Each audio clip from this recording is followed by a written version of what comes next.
Okay, so domestic violence is can also be called home-based violence. Yeah, because it happens in the home, within the home environment, and it's what we are used to as maybe violence between husband and wife. That's not the only case. We have cases of siblings who also violate their rights. We have cases of uncles or aunts. So it's just basically within the home. It's basically within the home. So it's any form of violence that is that takes place in the home. That's why it's called domestic violence. Now, we have different types. We have different types of domestic violence. Like we've said, it can be between spouses. It can also be between siblings. It can be between relations. You know, maybe this family, maybe you have a family compound where you have different families. They call it family yard. You know, we have different families. This one will, you know, bring problem to this and the rest. So it's cut across all like the family stuff. The family stuff. So we have some forms. It can be maybe spousal battery. Spousal battery is when a spouse, it might not necessarily be the man, it might be a woman as well. Spousal battery is when one of the spouse batter the other one to stupor. Sometimes they are, you know, they beat them to the point where they lose consciousness and maybe they are rushed to the hospital. It can be that. There are also other types. It can be, what is it called? Harassment. Okay. They can harass people also in the home. You are not only harassed on the way. You can also be harassed in the home. Sometimes you see some children, maybe with their sizes, they are bigger than their ages. You know, they have some body features that might look too big for them at that age. Some of them are body shamed. You know, it's also a part of harassment that happens in the home. You are too big, you are too fat, you have this, you have that. They are being body shamed like that. So we have different forms. We have different forms, and that's basically what domestic violence is. It happens in the home. Do you know what amazes me most times about this domestic violence? Like, you see a couple, probably they dated for 3-4 years, and after marriage, looks like one evil spirit gets into probably the man or the woman. I think I know of a family that this man dated, though it was a distant relationship, but after marriage, not just did he stop the woman from attending the different meetings and all of that, but if this woman mistakenly takes a call of a man, like her phone rings and it's a man that calls, that man is sure going to break that phone. I don't know if I'm making sense. Now I ask myself, why was the courtship? Didn't the woman notice all of this? Didn't the woman really observe that the man was violent? I don't know. Can you just make sense out of that? I want to understand the whole nonsense. Like, while you were dating or something, you didn't get to find out that your wife or your husband was actually a violent type. What really leads to this? What's the cause? What's the root cause of domestic violence? Well, sometimes I think it has to do with the I have arrived attitude. Yeah, we are married now. Hello. Yeah, we are married now, and I am in charge. Now, like we said earlier, the I'm in charge attitude is not just about being a man. Women also have such attitudes. Yes, I'm in charge. Probably, maybe she's earning more than the man, and or maybe the family she's coming from is richer. Do you actually believe that a woman in the home can victimize, can actually beat It happens up now. we've had a lot of cases. Are you serious? Although some of them are, underreported. Yes. They don't speak. They don't want to speak Men, up because you need to speak up. They don't want to speak up because like they feel ashamed. Okay. Yes, it's a dent to their ego. Okay. So they will not want to speak about when we go for investigations, when we make our findings, when we ask questions more, when we go deeper, you find out that men are being abused in their homes and they cannot report them because in this part of the world, the men are the head. Okay. Yeah, they cannot see themselves being belittled or see themselves crying. Now, so this I have arrived attitude that people put up when they have sealed everything that has to do with marriage is the number one problem that we have that causes domestic violence. Yes. I'm your wife now. We are equal. Yeah, you are equal before God. Every man is equal before God. But the Bible also stated that the man is the head. Some people say women are tail. We are not tail, we are the shoulder. Okay. Yeah, so the neck or the head needs a support, which is the neck or the shoulder. So if you don't have these things, if you don't have the shoulder or the neck, you cannot balance. That's my own analogy. That's the way I see it. So you are not equal. You are just there. It's not 50-50, it's 100-100. Okay. And you bring in 100, I bring in 100. Don't do it 50-50. Don't even do it 80-20 or 7. No, do it 100%, 100%. And you are going to have less problem. No marriage is without problem. But it depends on how it is handled. You are going to have, that's why I said less problem. You are going to face challenges. Because these are two different people coming from a different background entirely. We have, our families are different, we grew up with different people, different set of people. Probably where we even grew up was different environment or background. You know, so you are coming together to become one. So you have to let go of that I have arrived attitude.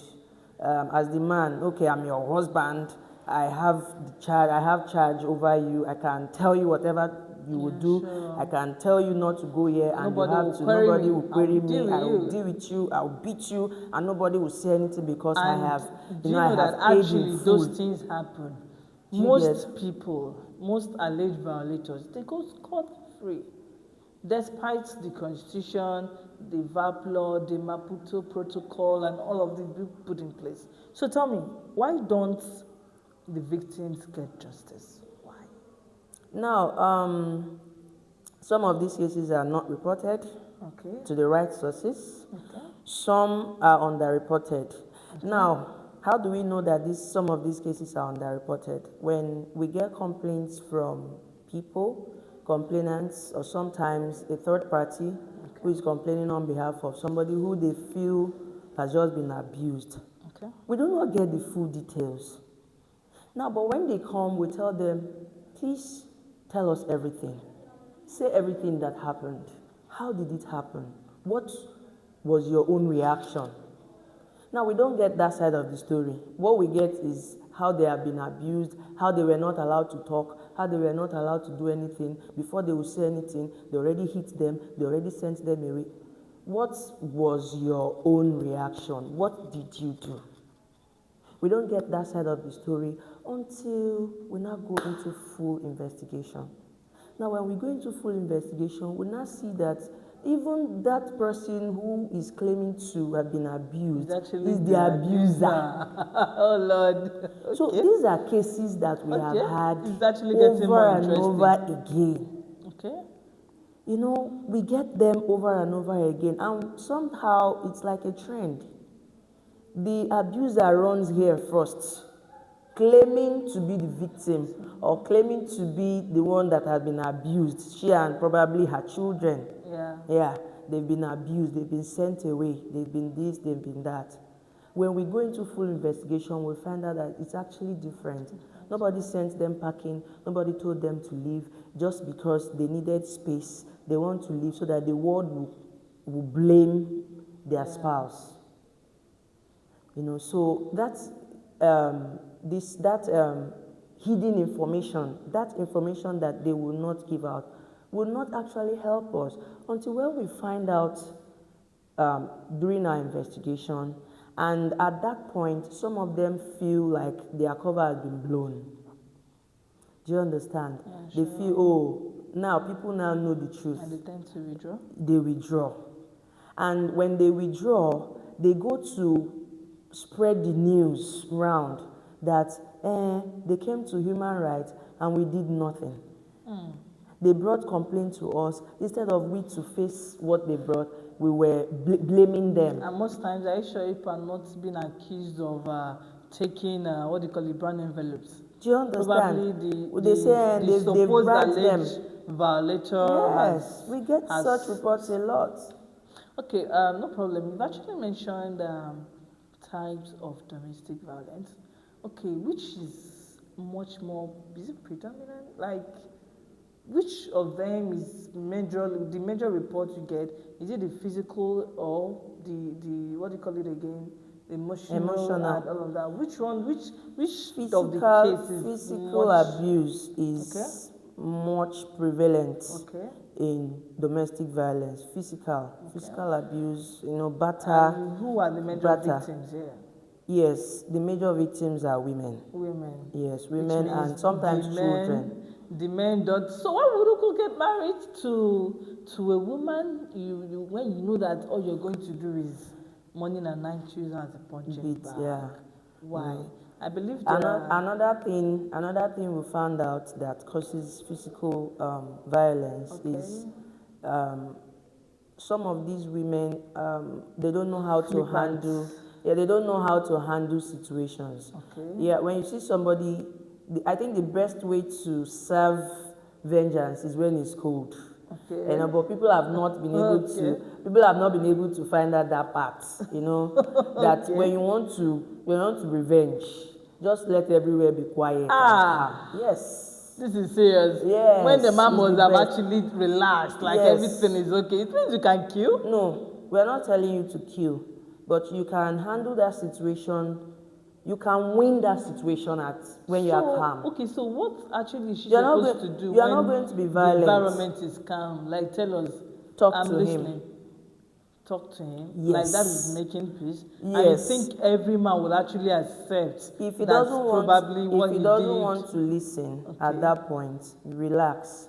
But for how long will you keep talking to him? Provoking him at that point will only get you beaten. Yes, you will get beatings, and if your strength is not up to his, you know what that means. Do you know that? You know what that means. This stuff you just said is actually a virtue most women don't have. We have being calm. We have women, we believe that our power is in our mouth. Good. We talk, we vibrate, we express ourselves. That is the only way man will understand how actually we feel. Well, sometimes when you talk, it also helps, but you have to be sensitive and wise enough to calculate the environment. It's just the honest truth. Just know what and when to stop. Yeah, you can talk. Hey, your view. Okay, no, it's not like that. I don't want that. Please, okay. And you're seeing him vibrating, you're seeing him. I know, just give him a space. Okay, in a situation where this man is actually like a hobby, always beating your wives, and most men, they take weed, they take all of this, and so what kind of advice? That is where we advise people to take a break. Yes, because physical violence can lead to death. If you are not careful, if it's not properly curtailed or curtailed early enough, it can lead to death. So take a break. If it has gotten to the point where you're not only beating with hand, maybe they will now use instruments, weapons to injure the person. Please take a break. Look for somewhere else. Okay, I presume this is an advice you're giving to women. Yes, look for somewhere else to stay with your children. Okay. Yes. Okay, go what somewhere. if in a situation where this woman is not working, probably while she was married, the man stopped her said from working. No more work. So what will her situation be? She has a family. She should run back to her family. She has a family. It's temporary. It's a temporary place to stay. You're not going to stay there permanently. While she comes to report to us the case, she she can just be safe there with her children. If she has children, if she's alone, she can stay in her What if family in a house situation alone. where this man in question is mentally deranged and like if I don't get my wife or if I get to see you or you want to report me to the government, you want me arrested, you want me this, She how should- do your office protect your victims? How are they being protected? Let them bring the report first. Sometimes we involve the police when it comes to such nature of violence because we have different types. If they are that violent that they will not listen to ordinary civilians, we'll take them to the police. We'll take such cases to the police. We'll file a report there so that the police will take it up from there. Oh, this is actually lovely. Thank you so much, Mrs. you. Blessing AJ of National Human Rights Commission. Okay, at this juncture, we'll actually say we've come towards to the end of our program. We hope that in our next section, in our next episode, we get to attend to your questions and we'll actually give you proper feedbacks. Please do all to follow all our social media handles. Our programs are always on every Tuesday by 12 p.m. Our topic still remains Know Your Right. Here we discuss all manner of topics, trending topics, contemporary topics on human rights. Who is violating your right again? You don't know where to run to? Please run to National Human Rights Commission. That is a sure place where you will be definitely sure they are there to promote, protect and enforce defend your human rights. Thank you. Thank you so much, Ma. Thank you. Thank you. Thank you.